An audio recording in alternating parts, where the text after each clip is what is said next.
Hey everybody, Jess Intuitive Angel Healer here with your Grounded. Thank you so much for joining me today. I wanted to get on here. It is Monday, March 1st, and I wanted to start your month day out with some positiveness. I would like to share with you chapter 10 out of my awesome book, Weird Ideas That Work. 11.5 Practices for Promoting, Managing, and Sustaining Innovation by Robert L. Sutton.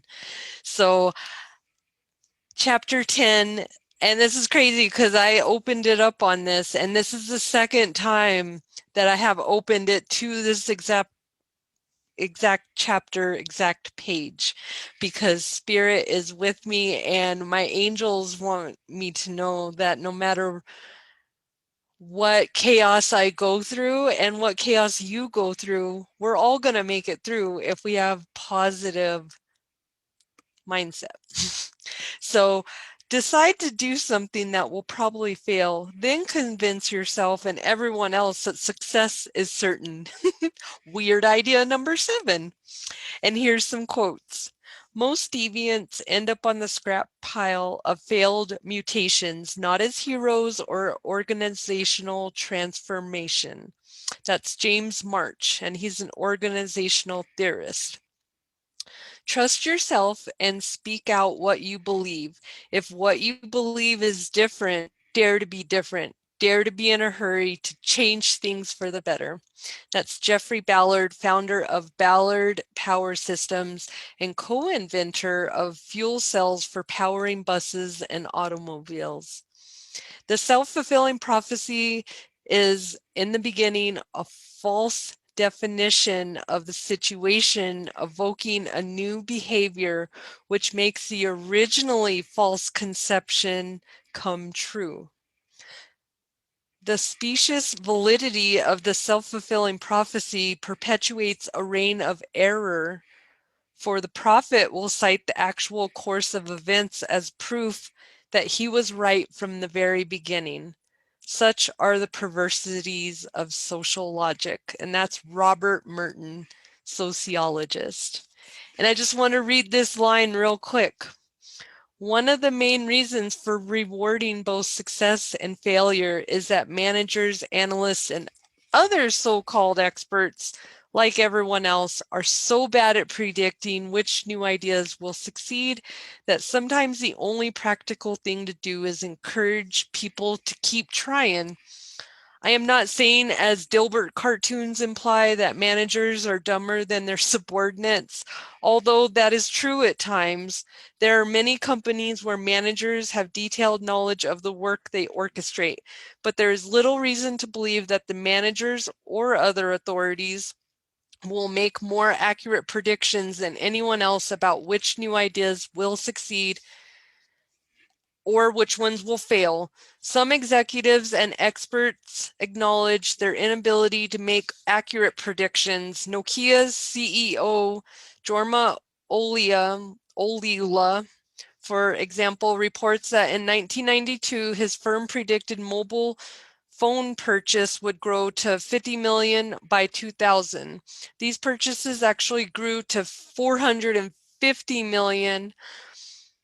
They Nokia emphasized that, or Olila emphasized that he has learned to ignore such projections because although experts often express great confidence in them, they are usually wrong. So I wanted to put that out there for you guys that have woke up this morning. Maybe you're having to go to a toxic job. Maybe you're already at your toxic job. Maybe you're praying for that toxic job to end and just to get a little solace. I'm here to tell you, you can do whatever you want. You are not a tree. And if your job's not working for you and it's just a pit of toxicness, despair, don't go to it. Don't quit your job. Don't, if you need your job, you need your job. But you need to start making an escape route. You need to start making an exit plan and understanding that you don't have to sit and participate in a job, in a relationship, in anything that doesn't make you feel good.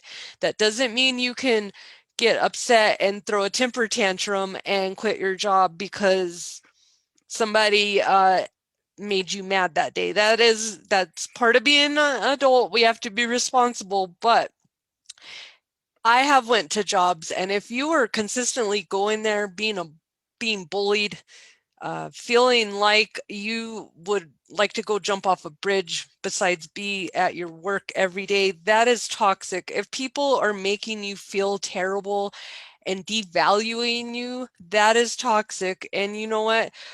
There's a fine little line that you can walk on to when it comes to certain jobs. And I've been in factory jobs, in call centers, and I try to just keep to myself and stay out of the drama and not participate in anything, and try not to be seen, because once I'm seen, then I'm a target for all kinds of people in there.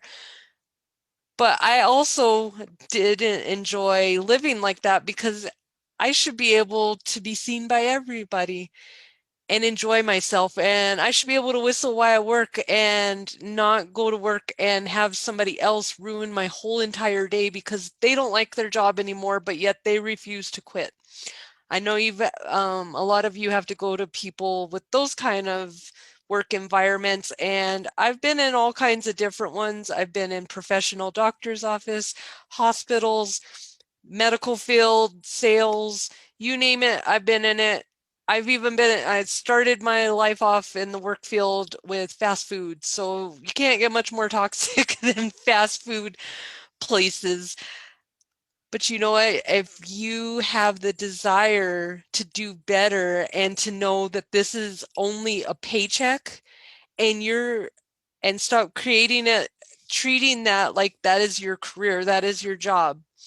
If you want a career, your career is something that you get up and you smile and you don't have a problem staying late for work because you love it. That is part of a career. So you got to ask yourself today, do I have a job or do I have a career?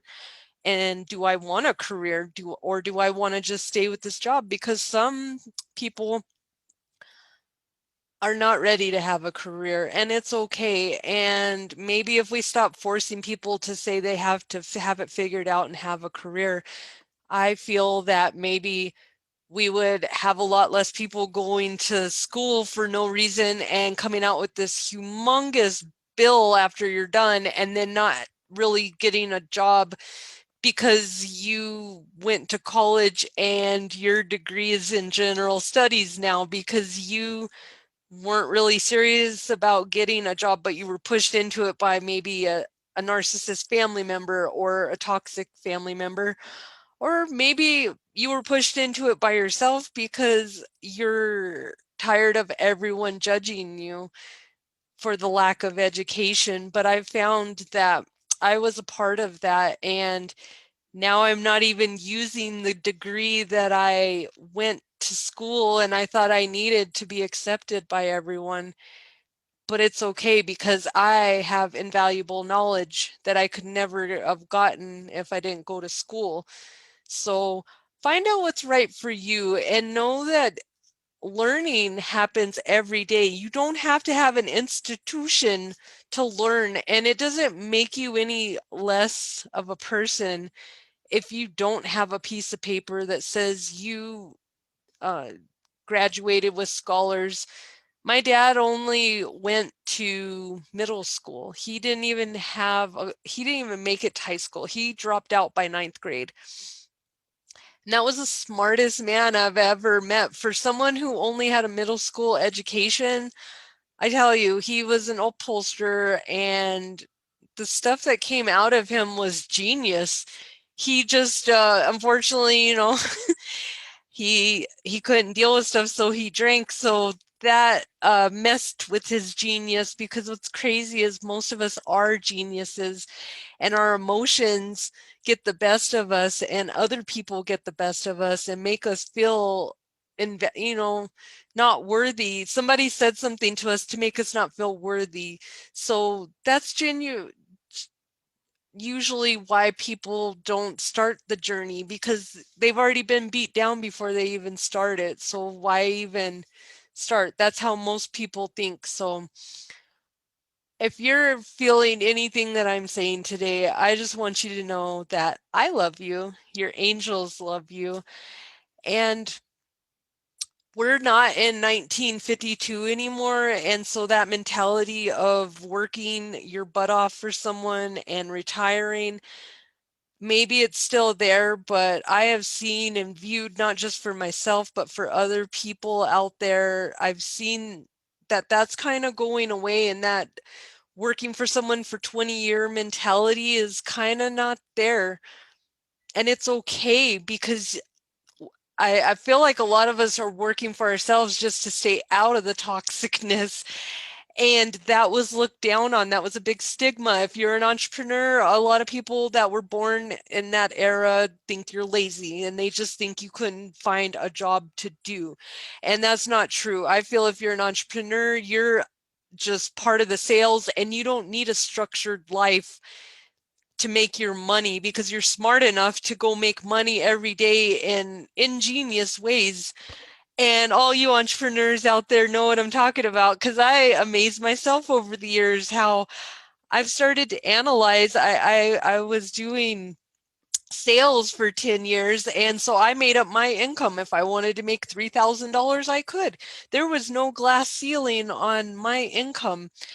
And because of I was doing sales when I was with my ex, and that doesn't work out when you have a narcissist mate in the sales world. So I ended up quitting, and I got into the medical field to make it a little safer for me. Didn't matter, but I thought I would go into that, and I I was a little sad when I found out, they're going to tell me how much I'm going to make per hour. And I'm so used to going out, starting work when I want to. So yeah, it's hard transition. And now I'm back to working for myself again after almost 10 years of working for the man again. So moral of the story is, I've learned, do what's best for you and what makes you happy. And if something people don't understand, that's okay. I've spent my whole life, it seems like, trying to explain to people, because that's where the Pisces comes in. We explain to people, um, or we attempt to explain to people what we're saying, and it never comes out right. So I feel that, if people don't understand you, magic isn't meant to be understood, and maybe you're just magical. So go out today, be in the present moment, and know that you have a purpose. Everyone's here for a purpose. And if you woke up just feeling sad today, and you're going to work feeling sad today, that's not your purpose, and you're not living in your purpose. And if you need help, come chat with this girl. I give a 30-minute complimentary consult just to see actually what kind of sessions you need. I do mindset sessions, which are an hour of us connecting to the angelic realm, giving you some message, some guidance, and on a topic: love, family, career, whatever you need to deal with at the present moment.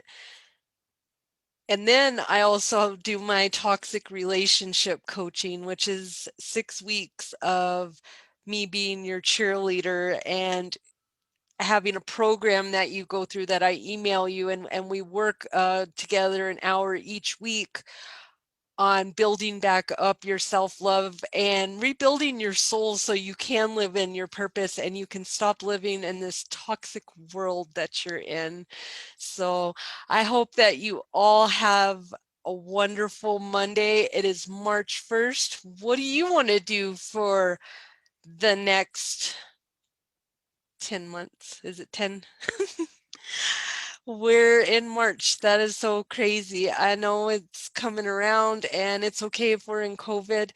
You are your only limiting thing that you have. So Listen to yourself. Stop listening to everyone else to tell you what's best for you, because your higher self knows, and so do your angels. Love and light, everybody. Tune in to Spoken Like an Angel Inspirational Podcast on Facebook, so you can see all my beautiful podcasts. And also, if you're having toxic relationship issues, I would highly advise you to go over to my toxic relationship podcast that I've created, Dancing in the Toxic Shadows. And we have some amazing guests that talk about all different facets of the toxic shadows. So not just the romantic parts, but the addictions, the toxicity, the empowerment. So you won't want to miss it. We just had an awesome lady, Mia Bolden, on, and she is a pole fitness coach, and she's my last episode. So anchor.fm/toxic shadows. Go check out those amazing interviews, and also check out my amazing Empowered Woman conference, Zoom conference, uh, March 22nd to March 26th. March is Women's History Month. And so I am celebrating by having 8 presenters come up and do kind of like a TED Talk speech for about 15-20 minutes about an empowered woman from history, and also their journey to be empowered. So you won't want to miss it. Tickets are only $5. It's amazing. These ladies are amazing, and a lot of them are published authors, so you won't want to miss it. Have a wonderful day, ladies and gentlemen, and tune in to your Grounded as well. Have a great day. Love and light and angel blessings.